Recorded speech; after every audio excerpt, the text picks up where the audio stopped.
सभी को जय यीशु। इतवारी वचन साधना में आप सबों का स्वागत है। राजा सुलेमान की मृत्यु के बाद इस्राएल देश दो भाग में बंट गया, इस्राएल तथा यूदा।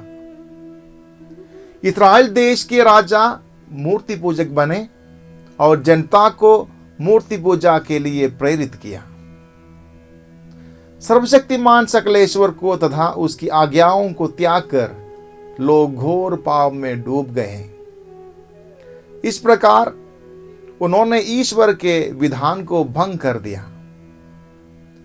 नबियों की चेतावनियां उन्होंने ठुकरा दी।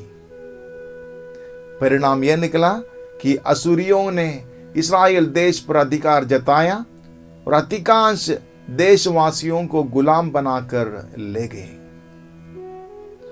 असुरियों ने अन्य देशों के लोगों को लाकर इस्राएल में बसा दिया।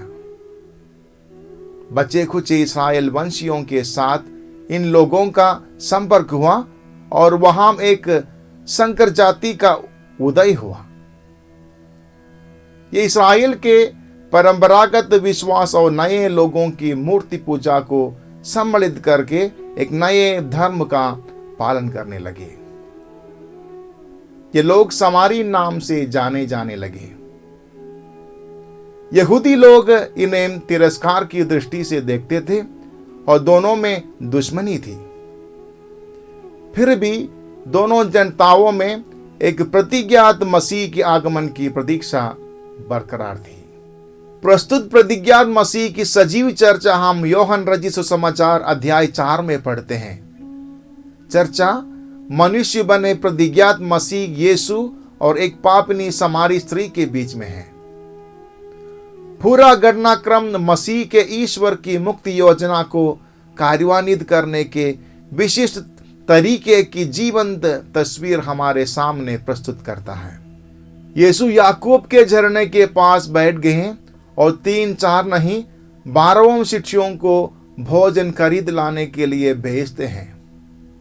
या ऐसे कहिए कि यीशु कुछ समय अकेले रहने के उद्देश्य में तमाम शिष्यों को अपने से अलग कर देते हैं, क्योंकि वहां उनको अकेले में एक महत्वपूर्ण कार्य पूरा करना था। समारी स्त्री के मन में विशेष कुछ घटित होने की संभावना की प्रतीक्षा नहीं थी, लेकिन यीशु के मन में एक महत्वपूर्ण घटना का इंतजार था। दोपहर का समय था। यीशु थके हुए थे। पानी भर ले जाने के लिए वे स्त्री आई थी। यीशु स्त्री से पीने का पानी मांगता है।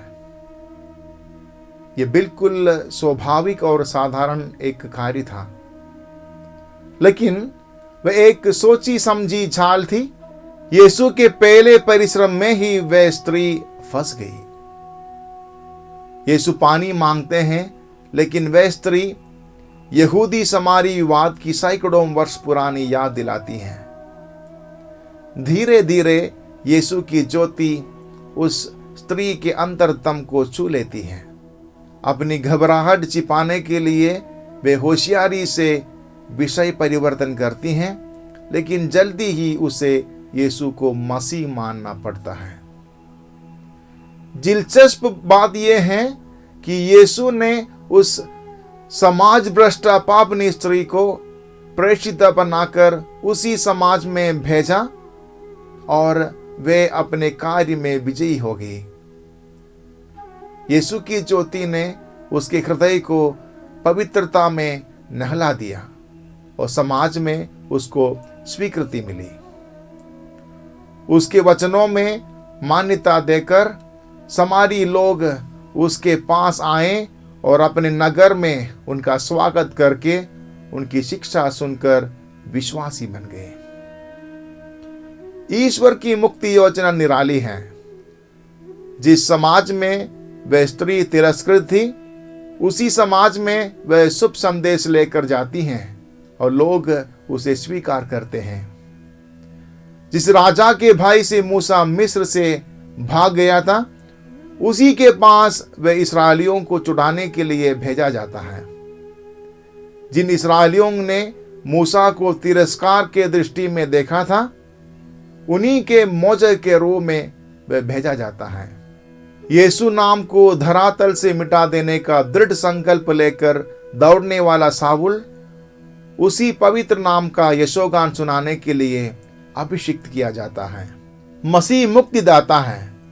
दीनहीनों एवं पदलितों को मुक्ति संदेश सुनाने के लिए मसीह लोगों को चुनकर नियुक्त करता है। हम अपने कर्म क्षेत्रों में मसीह का प्रेम संदेश सुनाएं। धन्यवाद।